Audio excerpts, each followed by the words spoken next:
And every time.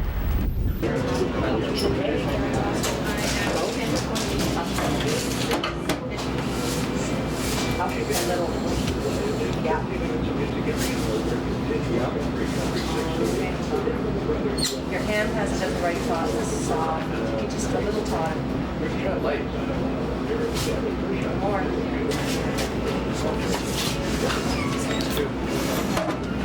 Break the leg.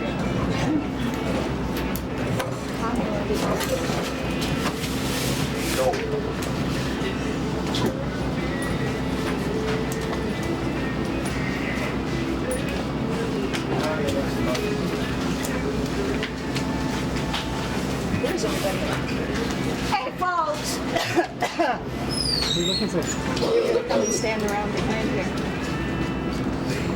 I guess they are.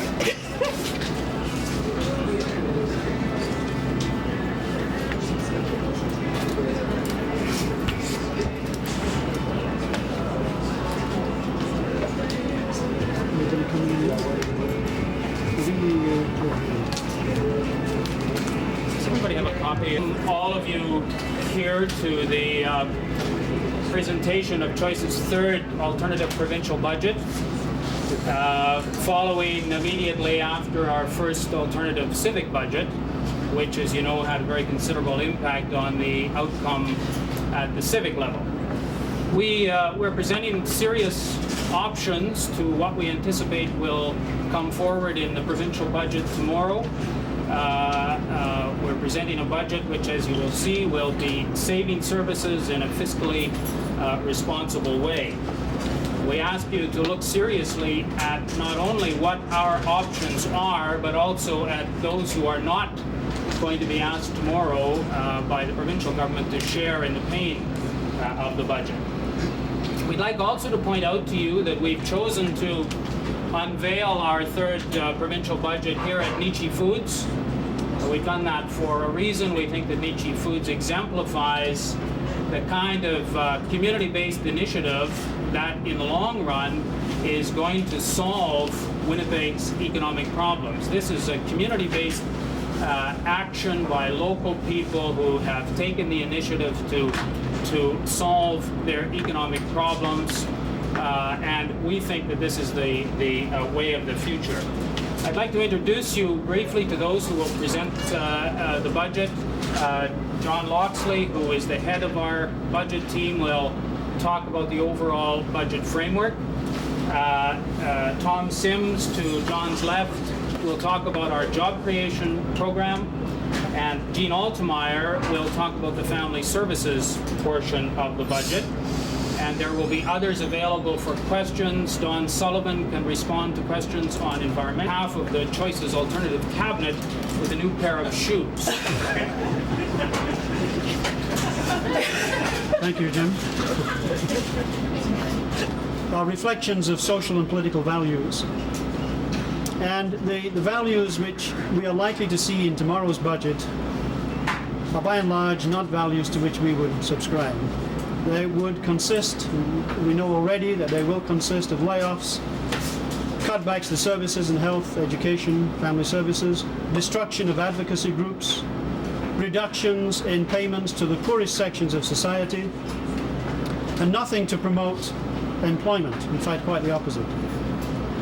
We feel that tomorrow's budget, which is likely to cut $250 to $300 million out of the provincial expenditures, will set back the economic recovery. We feel that debt and deficit phobia are taking over public policy,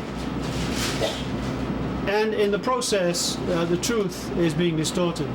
One element of that truth is that since 1988, the provincial government has cut taxes and handed back tax revenues to the tune of $205 million, which would give a large, significant chunk of what is needed this year to bring the deficit under some kind of control. The breakdown of those tax cuts is given between pages 3 and 4 of our document, and they're taken from the provincial budget itself. Our values are that, first and foremost, the budget must address problems of poverty. We learned last week that Manitoba has the highest rate of poverty in the country, This is disgusting. We were told last May by the Provincial Minister of Finance that the provincial government was to some degree responsible for this. We think that's even more disgusting. Secondly, we feel the need to create jobs must be paramount. Contrary to report in last week's newspaper, most economic forecasters are not forecasting a very strong recovery in employment this year. They are forecasting a fairly significant recovery in economic growth, but employment is going to lag behind. There will be some employment creation, but it will take many years at this rate to get back to previous levels.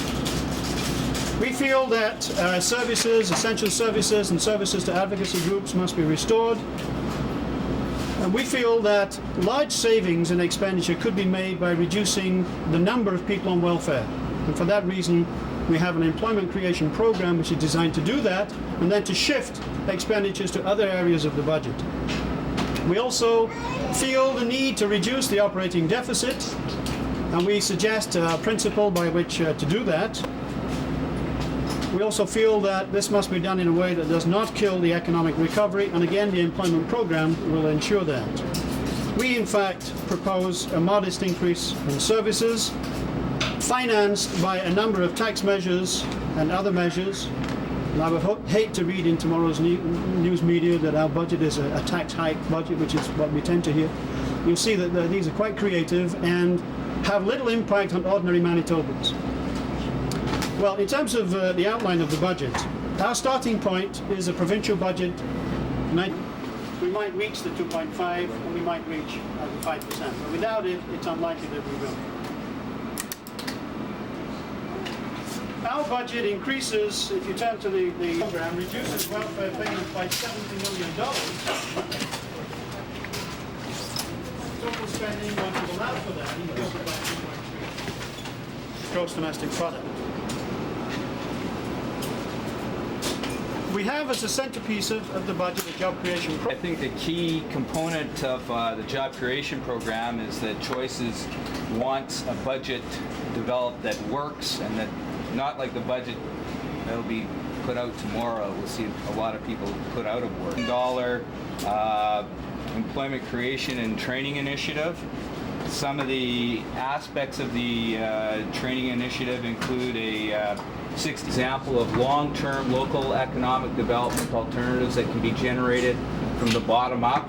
I think the present approach by the Tories in terms of the trickle-down approach never comes down to the streets of Stella Avenue and Dufferin Avenue.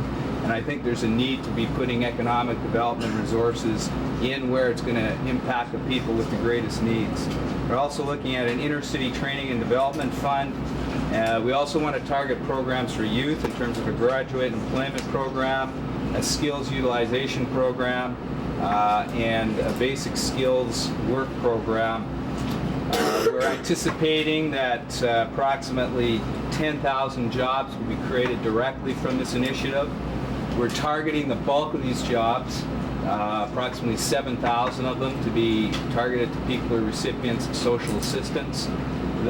We therefore believe that the expenditure on social assistance for the year for the province will decline $70 million, and we believe this is a significant amount of money that can be used for more progressive things other than warehousing people on social assistance.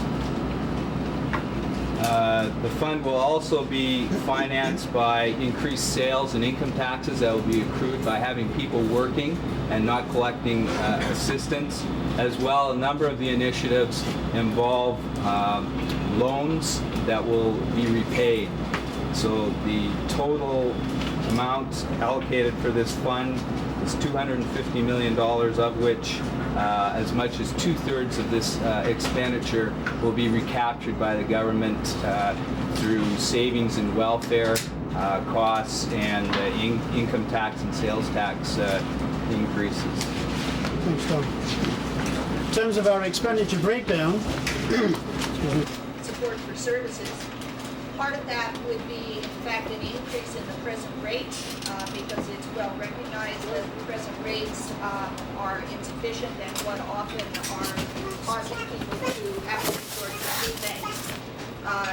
evidence of this so that they're not having to resort to what are seen as inappropriate resources. It was a key support program to youth. It just is an extremely strange thing, and our budget would replace that, or restore that, I should say. We also have a plan where the present social assistance rates would increase over the next 5 years, so that in 5 years they would in fact be at the poverty line level.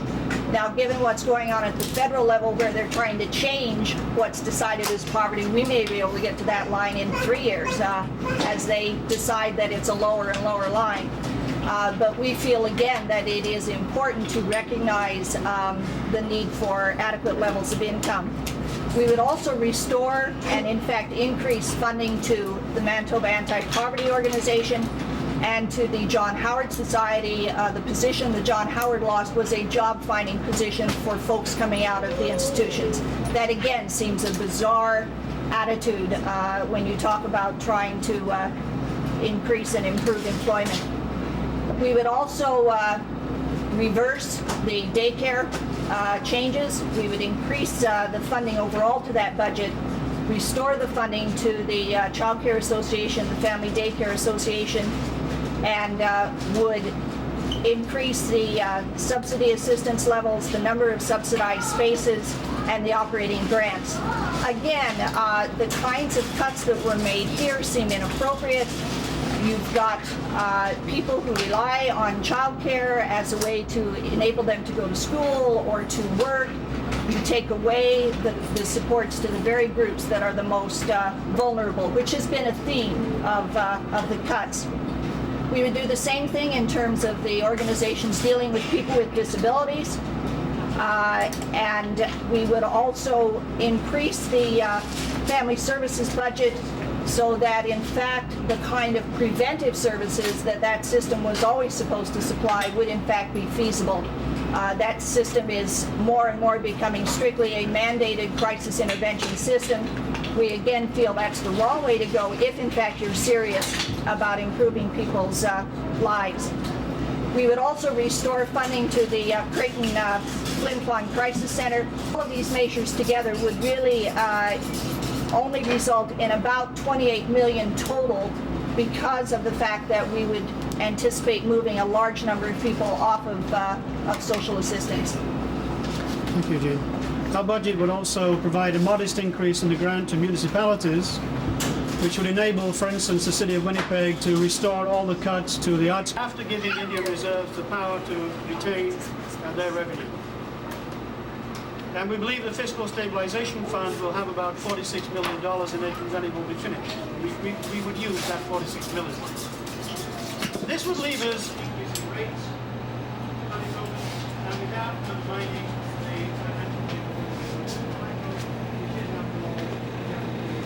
by 1.35 cents per litre.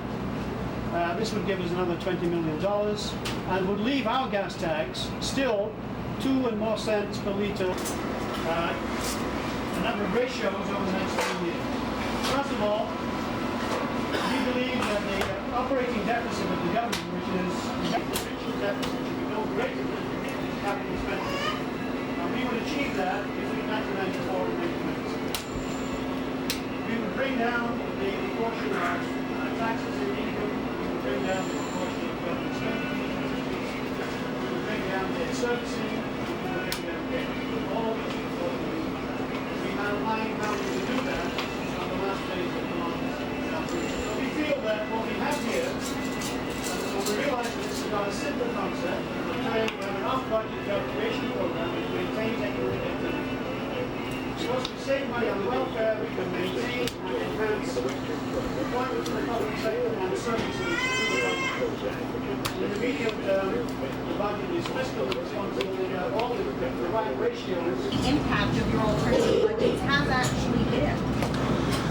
I think it would be true to say that the impact of the civic budget was somewhat bigger than the impact of the provincial budgets. I think that's fair to say. And we could point to 6 or 7 items in our budget which were eventually accepted by the city. I think on the provincial side, we've had some marginal impact in terms of the kind of tax increases which the province has introduced. I would like to believe that we've had a marginal impact in terms of some areas of expenditure, but we don't fool ourselves. The big impact that we're looking for is an impact on people outside the government, to put pressure on the government. I think it's just really important to emphasize that people are being forced into a mindset of all you can do is cut, and we hear this catchphrase, everybody has to feel the pain. Well, the evidence is everybody's not feeling the pain, and so I think one of the things we want to do is continue to serve as a challenge to a mindset that says cut, cut, cut, that there is a different way that is responsive to a more equitable range of needs than what we're seeing. So it really is a challenge outside of the political system. It's also true the provincial system is much less accessible to influence, but they do have an estimates process that's public, and we would hope that some of the issues we bring up would be part of the debate around those items. I think the other piece that's important is that it's easy to be critical, and I think what the alternative budget tries to do is talk about alternative solutions that are workable, that are practical. And I think the key long-term impact is the kind of educational role in the community at large. The people that, as Jean was saying, were being brainwashed to say we got to cut and slash. And we're saying, no, you don't. There are alternatives. We can put people back to work, we can preserve services, and we can have a fiscal framework that is something that is reasonable. And I think that's probably the key, is the educational kind of role as well.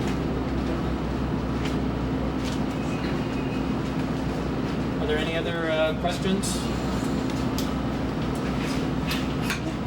Thank you. I'd like to thank you all on behalf of Choices for coming. I'd like to remind you that Choices will be available tomorrow at the legislature to respond to any questions that you might have regarding our interpretation of the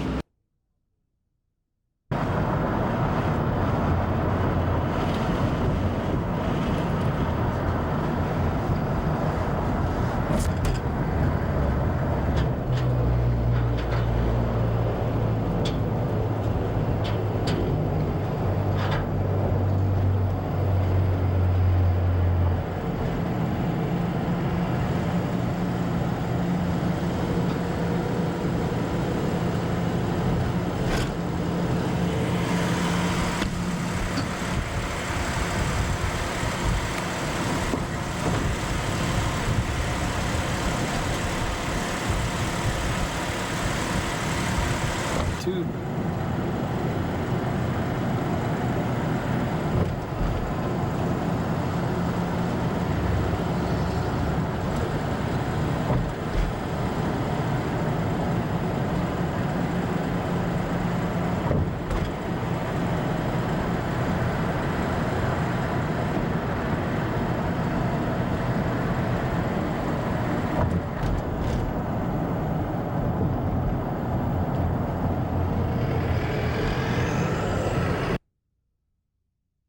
ringleaders.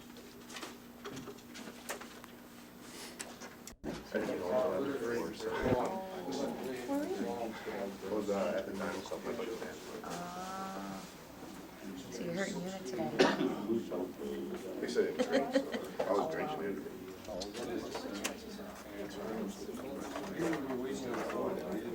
I just wanted because Yeah.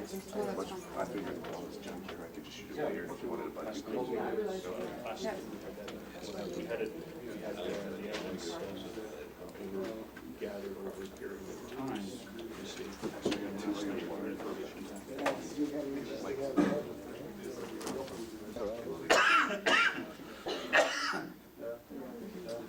Okay. Sure. No.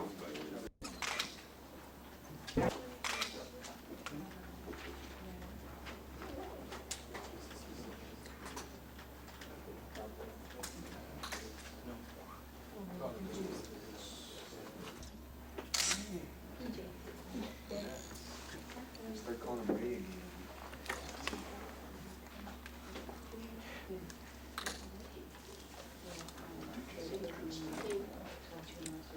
inspector, they actually have a place where they can go to.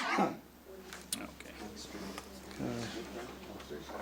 Fighting a bad cold. 3 weeks. Oh man. That's right. But then there's 3, and as far as I knew,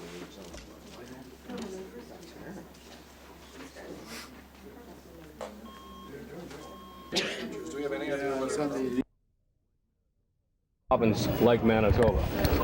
Could I you said repeat that? I mean, how can Premier Philman is going to the Soviet Union? How can he benefit? Well, from it? because the two of the principal requirements in the Soviet Union today is the requirement for food, agricultural technology and expertise, and transportation expertise, and the transportation components to deal with the food problem. Manitoba is as expert in this as anywhere in the world.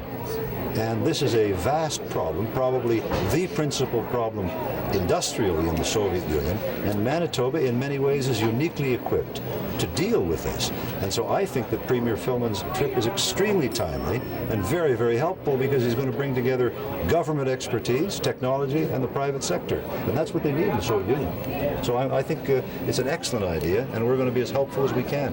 Michael Wilson was discussing it with Mr. Gorbachev earlier today in Moscow. Thank you very much. Thank you, sir.